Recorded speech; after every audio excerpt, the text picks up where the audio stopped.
Good morning, everybody. Maggie is going to help me today with our Bible story. But before we do that, let's open up a prayer. Dear Lord Jesus, we thank you for this day. Lord, I thank you that we get some special time alone with each other. Lord, I pray that you continue to guide us and watch over us. In your name we pray. Amen. So, I asked Maggie to help me because, Maggie, you trust me, right? Sort of. All right, here. Slide to the middle chair. Okay. So, can you feel this water for me?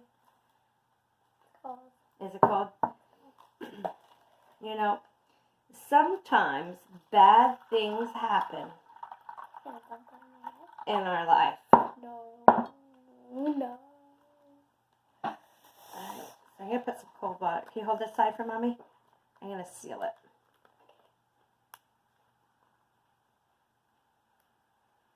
No, it's safe in there. It's not coming out, at least right now.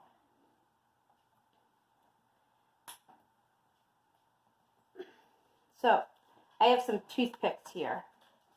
I don't know if you guys can see them. I have 3 of them. But, do you trust me right now? Do you think you're safe? No. No? All right. What happens if I poke this through this bag? Are you going to get wet? No. That's because you're reading my notes. Are you No. going to get wet? You don't think so? No. Why not?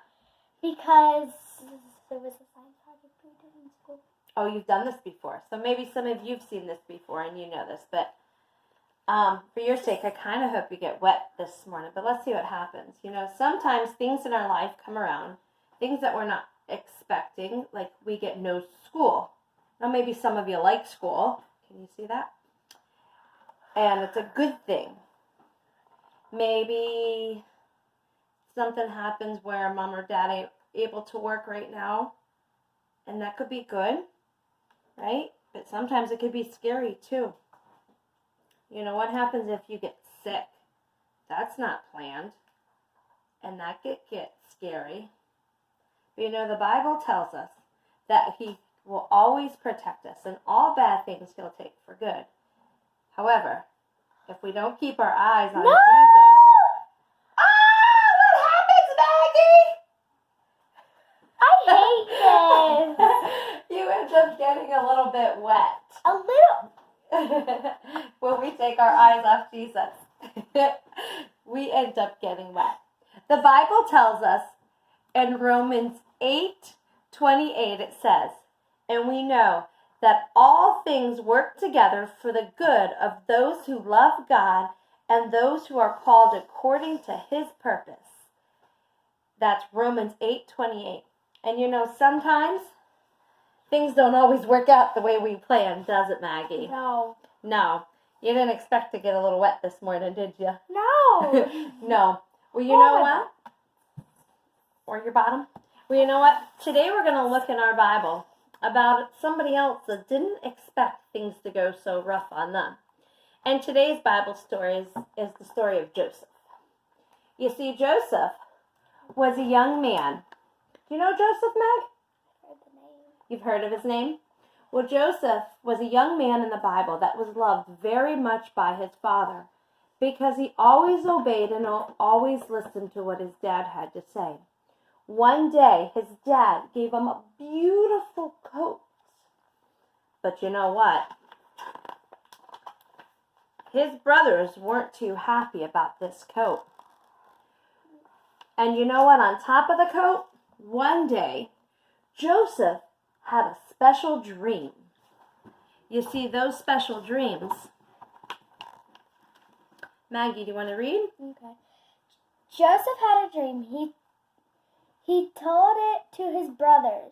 He said, "Listen to the dream I had. We were trying to grain in the field. Suddenly, my bundle stood up straight. Your bundles bowed down to it." His brother said, Do you plan to be our king? Will you really rule over us?" So they hated him because of his dream. How about that? Imagine if you told Noah a dream and all of a sudden he got angry Because, see, in Joseph's dream, all his brothers and sisters had to bow down to him. Because back then, there were kings and queens that ruled. And Joseph was going to be a king over his brother. And they were going to have to bow down. And he was not happy about that because, like you, he was the youngest. Many of you might be the youngest. Could you imagine if you're the oldest having to do what the youngest says? Probably wouldn't be very fun. Well, they weren't happy about it, you see. And even though Joseph told them all about the dreams, the brothers got scared because they didn't want to have to bow down before him. And you see, one day, while Joseph's brothers were out in the field, Joseph's father sent him out to give him a message and tell them to come home for dinner. Well, while he was on his way, the brothers saw him and they decided to plot against him. They were originally going to kill Joseph.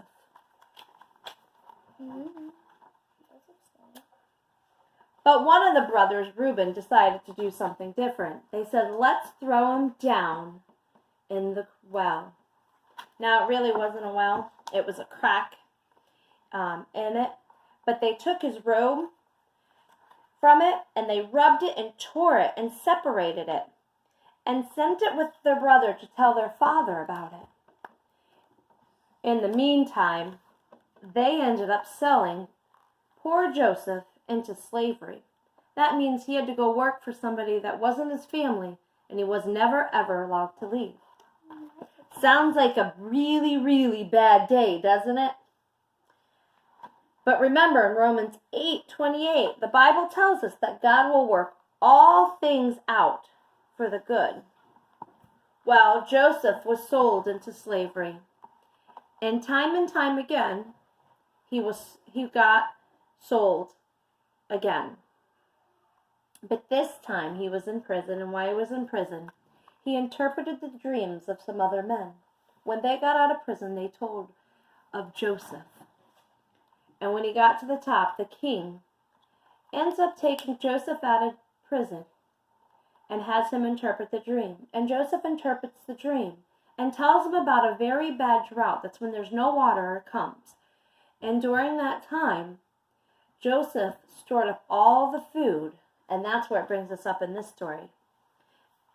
People were very hungry all over the world. Jacob found out that there was grain in Egypt. You see, Egypt is where Joseph was.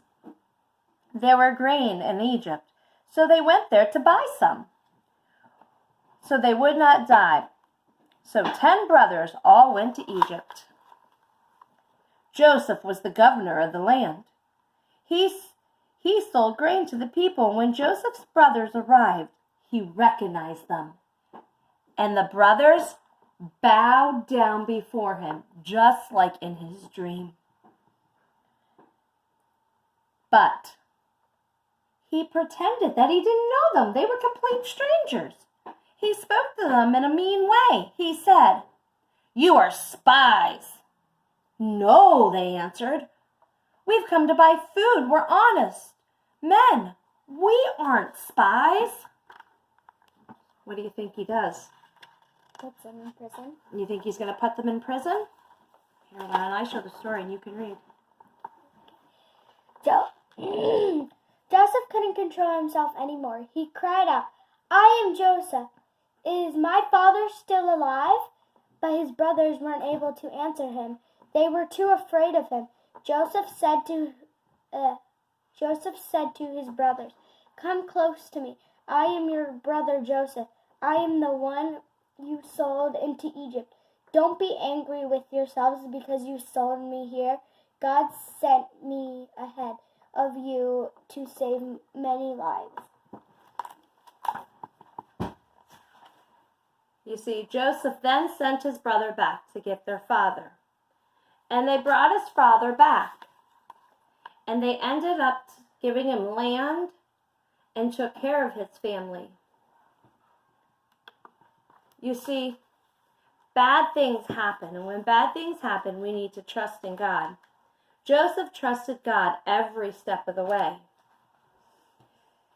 Did you ever taste salt, Maggie, by itself? Is it yummy? Like, could you eat a whole spoonful with like you would ice cream? No, it's nasty, right? How about vinegar? If I gave you a sip of vinegar, how would that taste? No. Not good at all. You know, those things aren't very good. But what if I gave you a potato and fried it and put salt on top of it? And I know some of us like cheese on top of it, but I like vinegar on top of mine. And I would call them boardwalk fries. And they tend to be very good. And you know, if I told you that salt went in cake, and oil was in cake, and flour and chocolate made chocolate cake, you'd find that really yummy, wouldn't you? Yeah. So sometimes the things that happen in our life, if we only look at the one thing, it may not be great. But when we look at all the things that also happen around it, we can see the good in it. Excuse me.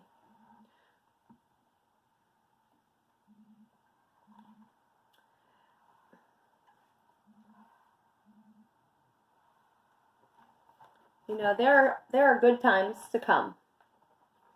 We have Memorial Day coming.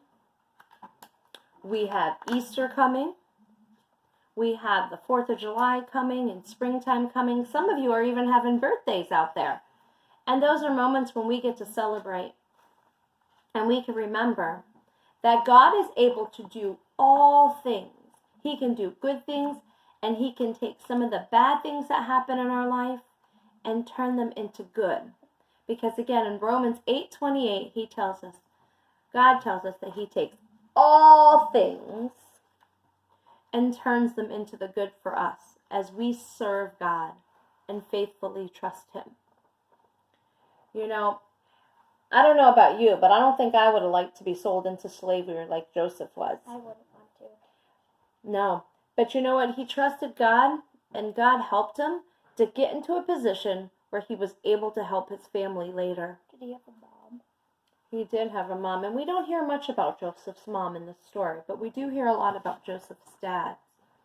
You know, all things that happen to us aren't good, right? Being sold into slavery isn't good. Mom and dad's without a job isn't good. You know, not being in school, even if it's not your favorite thing, isn't really good because it's important for us to learn. But God tells us during the bad times, no matter how big they seem, that God is even bigger. And He loves us, and He is in control. And just like the water stopped pouring when the bad happened, when I poked it with the bag, the water didn't flow. It wasn't until I pulled it out and you take your eyes off Jesus does the bad become too much. So remember, keep your eyes on Jesus and remember all things, even the bad, God will turn to good if you let Him. You want to pray? Want to say bye? Bye. Bye. If you're watching this Bible story was brought to you by Miss Sylvia and Maggie Cooper. Want to pray? You going to pray, me or you? I'll do it. Okay, Maggie's going to pray. Dear Jesus, thank you for letting everyone come here, listen to us. Thank you for letting us learn about you, and just let everyone have a great day and be safe from whatever's happening. And we all love you. And amen. Amen. So, like last week, I decided to do this video again. I'm going to be sharing 2 links this time. And our video, they'll be down below, or actually they're up above this time because the video's below, so they'll be above, up above, one push up above. I'm going to post 2 videos. The first video is only like a 12-minute video, and I found it on YouTube, and it's kind of for your younger kids.